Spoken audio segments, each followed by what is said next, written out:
પાવાગઢ યાત્રાધામ ખાતે છેલ્લા કેટલાક દિવસોથી રોપવે સેવા બાધિત રહી છે। ભારે પવનની ગતિને કારણે યાત્રિકોની સલામતીને ધ્યાનમાં રાખીને રોપવે સેવા તાત્કાલિક બંધ કરવામાં આવી છે। આ નિર્ણય યાત્રિકોની સુરક્ષા માટે લેવામાં આવ્યો છે, કારણ કે પવનની ઝડપ 35-45 કિલોમીટર પ્રતિ કલાકથી વધુ હોય ત્યારે રોપવેનું સંચાલન જોખમભર્યું બની શકે છે। આ સ્થિતિને કારણે ઘણા શ્રદ્ધાળુઓને મંદિરમાં દર્શન માટે પગપાળા ચઢાણ કરવું પડી રહ્યું છે।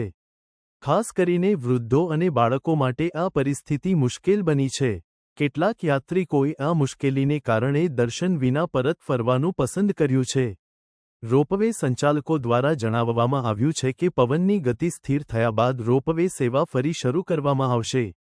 હવામાન વિભાગની આગાહી મુજબ આગામી દિવસોમાં પવનની ગતિમાં ઘટાડો થવાની સંભાવના છે, જેના આધારે સેવા પુનઃપ્રારંભ કરવાની યોજના છે।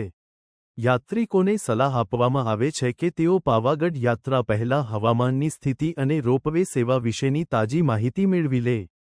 આથી તેઓ અનાવશ્યક મુશ્કેલીઓથી બચી શકે અને યાત્રાનો આનંદ માણી શકે।